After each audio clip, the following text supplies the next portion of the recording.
GoFundMe ha decidido suspender la campaña de donaciones dentro de su plataforma a los camioneros canadienses, al llamado Convoy de la Libertad. ¿Por qué lo ha hecho? ¿Cuáles deberían ser las consecuencias de esta decisión? ¿Deberíamos regular desde el Estado a GoFundMe para impedirle que tome este tipo de decisiones discriminatorias? Veámoslo.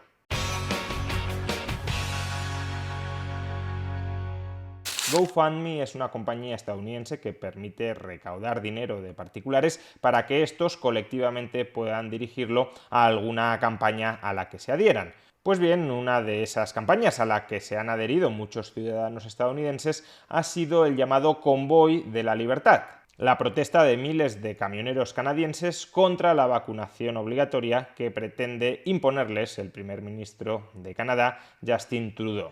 Durante las últimas semanas, GoFundMe recaudó 10 millones de dólares en donaciones particulares para financiar estas protestas en Canadá. Y de esos 10 millones llegó a desembolsar 1 millón a los camioneros que están organizando las protestas. Sin embargo, los otros 9 millones han sido retenidos por la plataforma de financiación colectiva.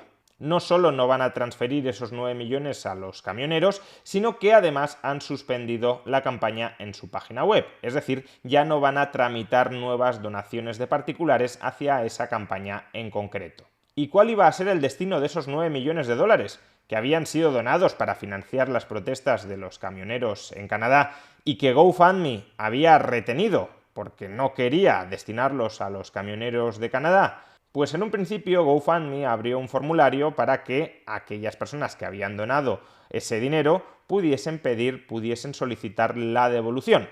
Ahora bien, aclaró que aquel dinero cuya devolución no se hubiese solicitado en el plazo de 2 semanas sería distribuido entre otras campañas que la compañía considerará pertinentes. Esta decisión de la empresa, que todo hay que decirlo, es su protocolo habitual cuando cancela una campaña de donación de fondos, no es que fuese una decisión ad hoc para esta campaña en concreto, esta decisión de la compañía suscitó muchísimas críticas entre muchos ciudadanos y entre bastantes políticos.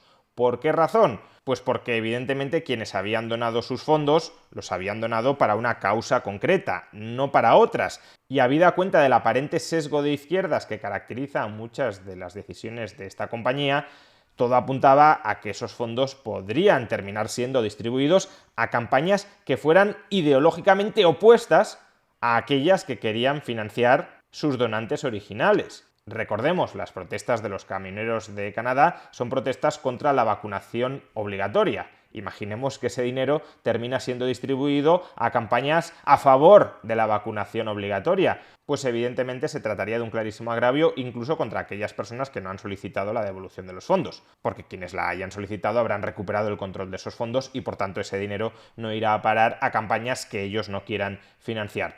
En cualquier caso, tras toda esta presión social, GoFundMe ya ha rectificado y ha anunciado que devolverá automáticamente los fondos a todos los donantes, que estos no tendrán que hacer absolutamente nada para recuperar su dinero.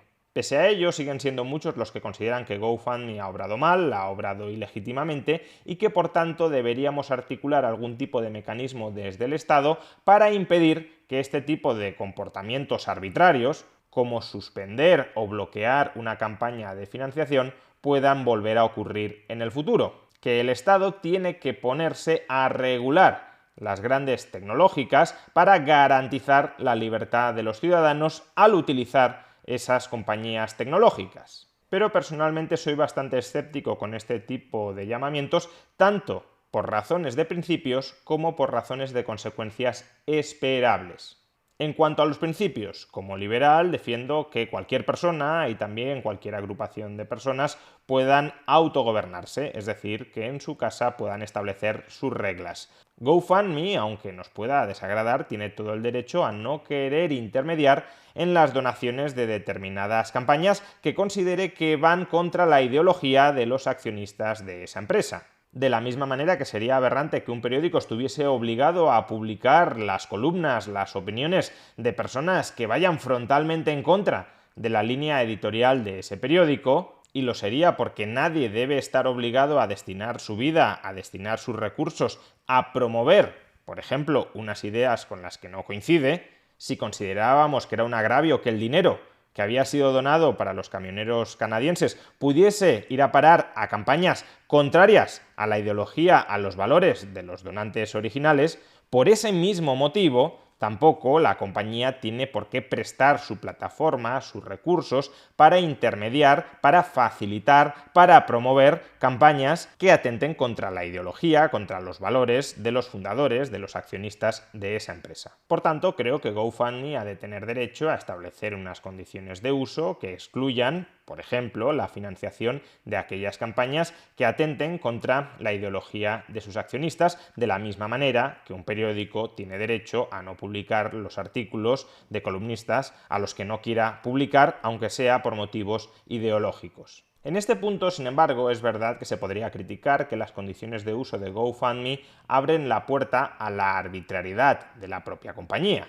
En las propias condiciones de uso podemos leer: GoFundMe se reserva el derecho a rechazar o suspender cualquier donación o transacción que creamos a nuestra sola discreción que podría violar los términos de uso o dañar los intereses de otros usuarios, partners empresariales, el público en general o a la propia GoFundMe, o que te expongan a ti, a GoFundMe o a otros a riesgos que consideramos inaceptables. Es cierto que esta cláusula en gran medida es un cajón desastre porque todos los contratos son por fuerza incompletos, es decir, no puede haber un listado absolutamente exhaustivo de todo lo que podría llegar a motivar en algún momento una suspensión de una campaña.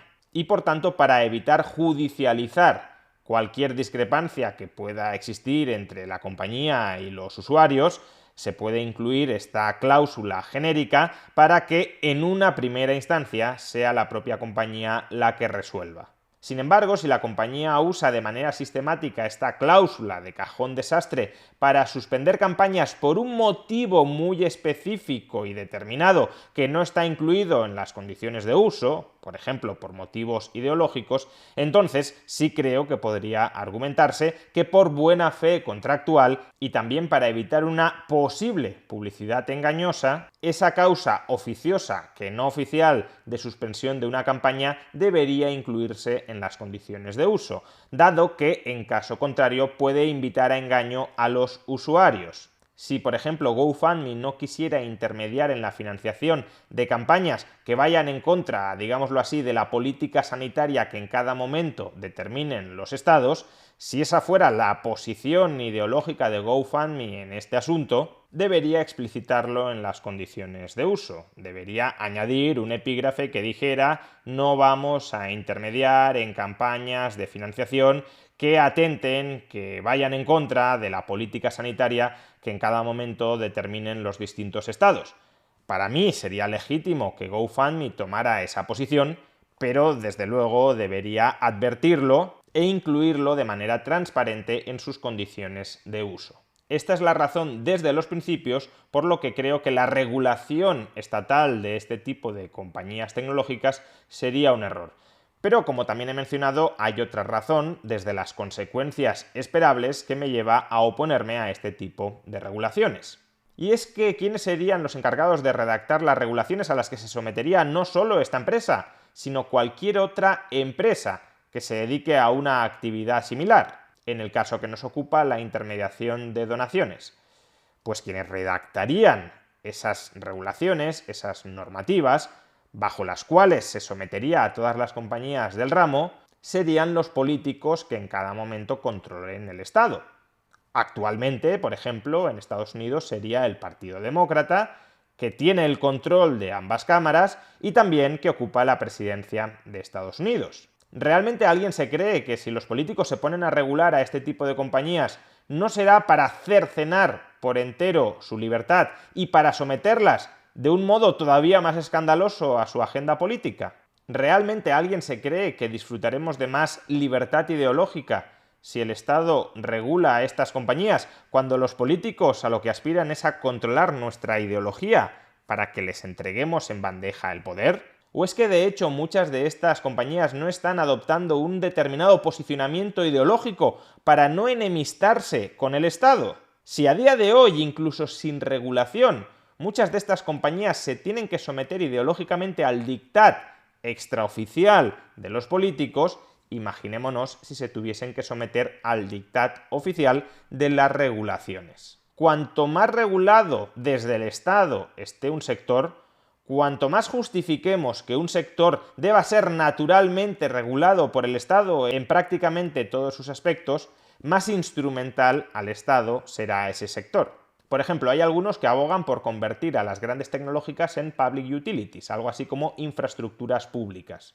Infraestructuras públicas puede ser el sector eléctrico o puede ser el sector de las telecomunicaciones. Son sectores que tienen una regulación especial por parte del Estado. Regulación especial supuestamente dirigida a garantizar que todo el mundo pueda tener acceso a esas infraestructuras básicas. Que esas compañías no puedan denegar el uso del teléfono o el uso de la electricidad a determinadas personas. Pues bien, esos sectores, las telecomunicaciones o las eléctricas, son los sectores que están más encamados con el poder político. Es decir, ¿hay algo en España que sea más establishment que las eléctricas o Telefónica? Evidentemente no. Y por tanto, aquellos que están reclamando que el Estado regule a estas compañías para garantizar la libertad de los usuarios en su interacción con estas compañías, en realidad y en última instancia simplemente estarían cogiendo la bota del Estado y colocándosela encima. La intención podría ser buena, cuidado, aunque también hay que tener en cuenta los principios que he mencionado antes. Muchas veces reclamamos libertad ideológica para nosotros denegándosela a los demás, en el sentido de tú no coincides con mi ideología, pero estás obligado a relacionarte conmigo, estás obligado a proporcionarme recursos para promover mi ideología. Pero incluso dejando esto de lado, como digo, la intención podría ser buena, pero mucho cuidado con las consecuencias de las políticas que se proponen. Y en este caso concreto, más que abogar por soluciones centralizadas, es decir, que el Estado apruebe una determinada regulación que garantice que absolutamente nadie sea discriminado en ninguna de estas plataformas, creo que puede resultar bastante más exitoso abogar por la descentralización y la competencia. Por ejemplo, otra compañía de intermediación de donaciones, GiveSendGo, ha visto rápidamente la oportunidad y se ha lanzado a intermediar los fondos para financiar las protestas de los camioneros canadienses y de momento ya ha canalizado 2 millones de dólares en donaciones. Recordemos, GoFundMe había dejado de entregar 9 millones. Pues bien, solo a través de esta otra plataforma alternativa ya se han dirigido 2 millones de momento. Pero es cierto que puede costarnos confiar en este tipo de plataformas centralizadas de intermediación de donaciones. De la misma manera que GiveSendGo de momento está intermediando entre donantes y donatarios en esta campaña, quizá en el futuro decide dejar de hacerlo como ha dejado de hacerlo GoFundMe. O quizá si sigue haciéndolo en algún momento el Estado le corte las alas porque no quiere que se financien este tipo de campañas. Pues bien, si no confiamos en la competencia entre plataformas centralizadas, entre plataformas de intermediación centralizadas, siempre podemos recurrir a mecanismos descentralizados de donar financiación. ¿Cuál es uno de esos mecanismos descentralizados que ya se está utilizando también para financiar las protestas de los camioneros canadienses? Bitcoin. Los camioneros canadienses han empezado a aceptar donaciones en Bitcoin y de momento ya llevan recaudados más de 200.000 dólares. Es verdad que todavía es poco comparado con el dinero que han dejado de recaudar vía GoFundMe, pero es que Bitcoin no es ahora mismo la única vía a través de la cual se les puede donar dinero.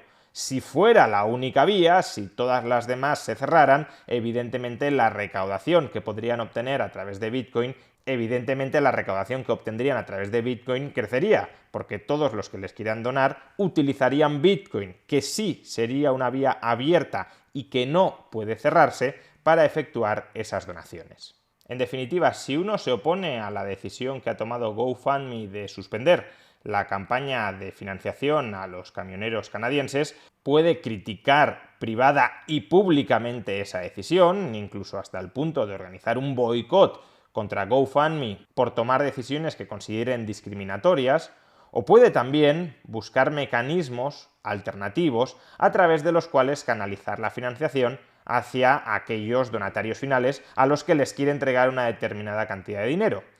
Pero de la misma manera que GoFundMe puede estar pegándose un tiro en el pie con este tipo de decisiones, creo que todos aquellos que critican a GoFundMe reclamando nuevas regulaciones estatales que restrinjan la libertad dentro del sector tecnológico, esos también se están pegando un tiro en el pie.